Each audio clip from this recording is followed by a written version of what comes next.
ತಾಲೂಕಾ ಘಟಕದಿಂದ ಇಂದು ದೇಶಾದ್ಯಂತ ನಡೆಯುತ್ತಿರ್ತಕ್ಕಂಥ ನೀಟ್ ಪ್ರಶ್ನೆ ಪತ್ರಿಕೆ ಹಗರಣದ ತನಿಖೆ ಕುರಿತು ನಮ್ಮ ತಾಲೂಕಾ ಗೌರವಾಧ್ಯಕ್ಷರಾಗಿರ್ತಕ್ಕಂಥ ಗೌಡಪ್ಪ ಅವರು ಈ ಒಂದು ಹೋರಾಟದ ಕುರಿತು ಮಾತನಾಡಬೇಕಂತ ನಾನು ಕೇಳಿಕೊಳ್ತೇನೆ.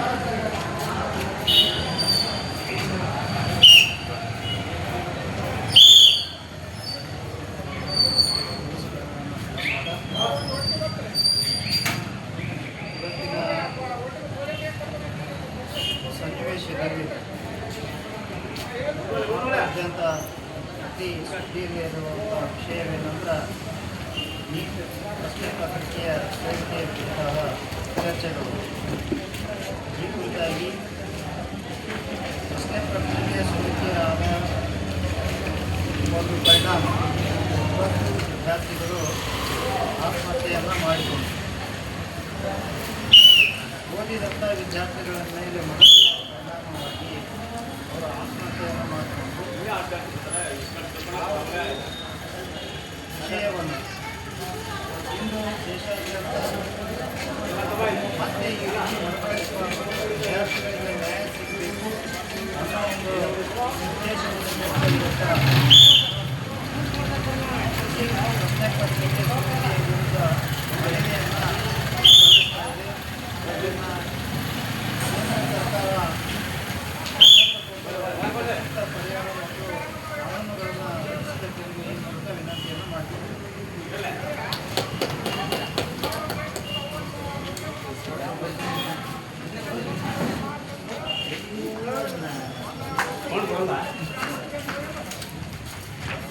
ಕರ್ನಾಟಕ ರಕ್ಷಣಾ ವೇದಿಕೆಗೆ ಜಯವಾಗಲಿ. ಕರ್ನಾಟಕ ರಕ್ಷಣಾ ವೇದಿಕೆಗೆ ಜಯವಾಗಲಿ.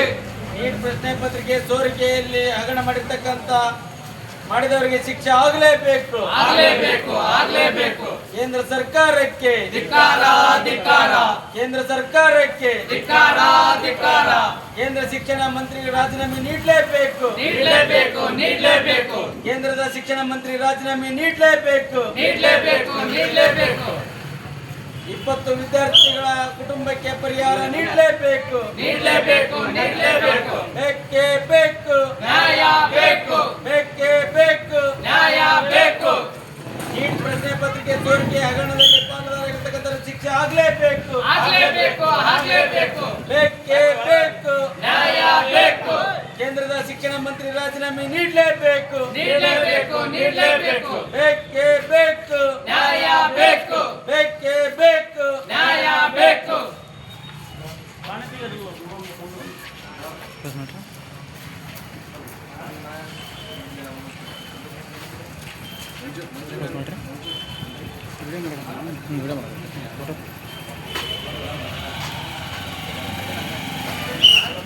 ಇವತ್ತು ಹೋರಾಟದ ಕುರಿತು ತಾಲೂಕು ಪ್ರಧಾನ ಕಾರ್ಯದರ್ಶಿ ಮಲ್ಲೇಶ್ ಅವರು ಮಾತಾಡಬೇಕಂತ ಬೇಕು.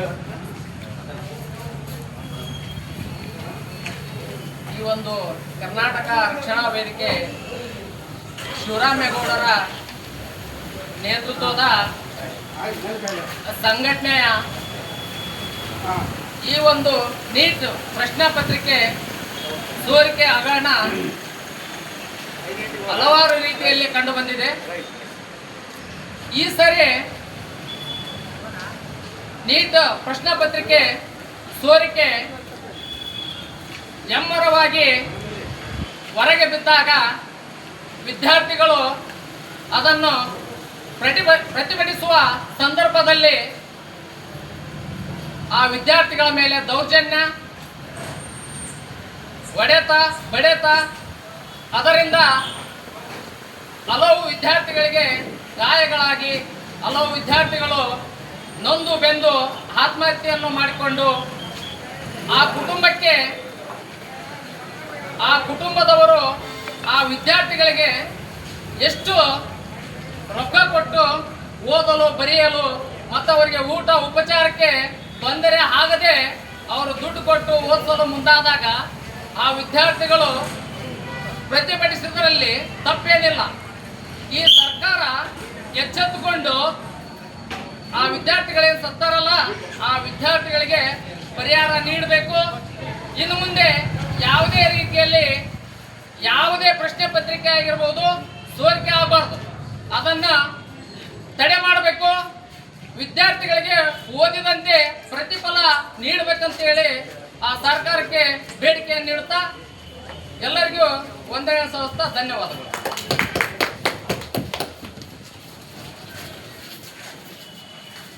ಕರ್ನಾಟಕ ರಕ್ಷಣಾ ವೇದಿಕೆ ಯಲಬುರ್ಗಾ ತಾಲೂಕಾ ಘಟಕದಿಂದ ಇಂದು ಹಮ್ಮಿಕೊಂಡಿರ್ತಕ್ಕಂಥ ನೀಟ್ ಪ್ರಶ್ನೆ ಪತ್ರಿಕೆ ಸೋರಿಕೆ ಹಗರಣದಲ್ಲಿ ಏನೋ ಒಂದು ದೊಡ್ಡ ಪ್ರಮಾಣದಲ್ಲಿ ದೇಶಾದ್ಯಂತ ಇವತ್ತು ಹೋರಾಟಗಳನ್ನು ನಡೀತಾ ಇದೆ.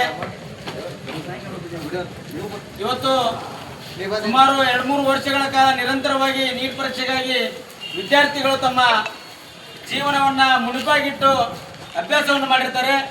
ಆದರೆ ಪರೀಕ್ಷಾ ಸಂದರ್ಭದಲ್ಲಿ ಯಾರೋ ಒಂದಿಷ್ಟು ಕಿಡಿಗೇಡಿಗಳು ಇದರ ಪ್ರಶ್ನೆ ಪತ್ರಿಕೆಯನ್ನು ಲೀಕ್ ಮಾಡಿ ಅವರ ಜೀವಕ್ಕೆ ಕುತ್ತು ತರ್ತಕ್ಕಂಥ ವ್ಯವಸ್ಥೆ ನಿರ್ಮಾಣ ಮಾಡಿರ್ತಕ್ಕಂಥದ್ದು ಅತ್ಯಂತ ಖಂಡನೀಯ.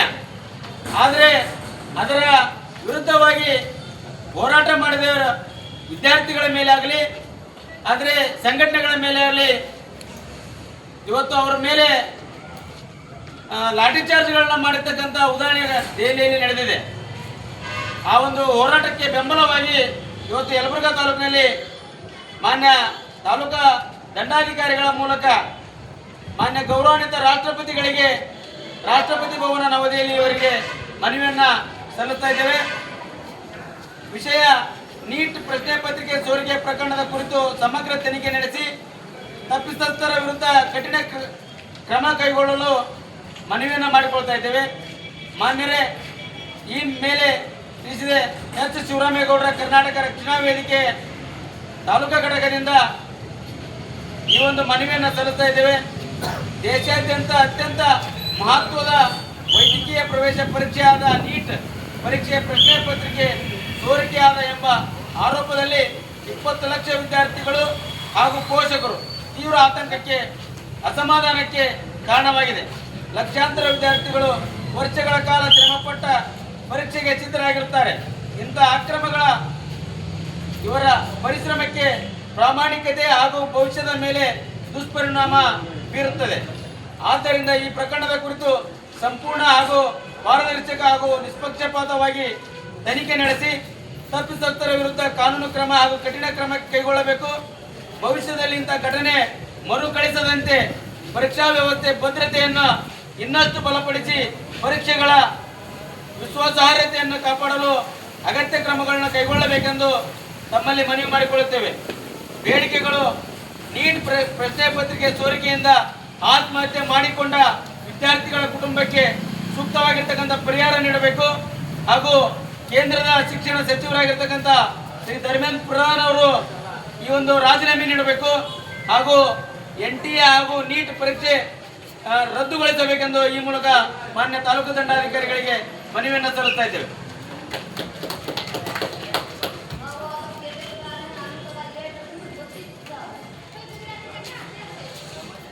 ಮಾನ್ಯ ನಮ್ಮ ಮನವಿಯನ್ನು ಸ್ವೀಕರಿಸಲು ಬಂದಿರತಕ್ಕಂಥ ದಂಡಾಧಿಕಾರಿಗಳಿಗೆ ಅವರು ಮನವಿಯನ್ನು ಸ್ವೀಕರಿಸಿ 2 ಮಾತುಗಳನ್ನು ಹೇಳ್ಬೇಕಂತ ತಮ್ಮಲ್ಲಿ ಕೇಳ್ಕೊಳ್ತೀವಿ.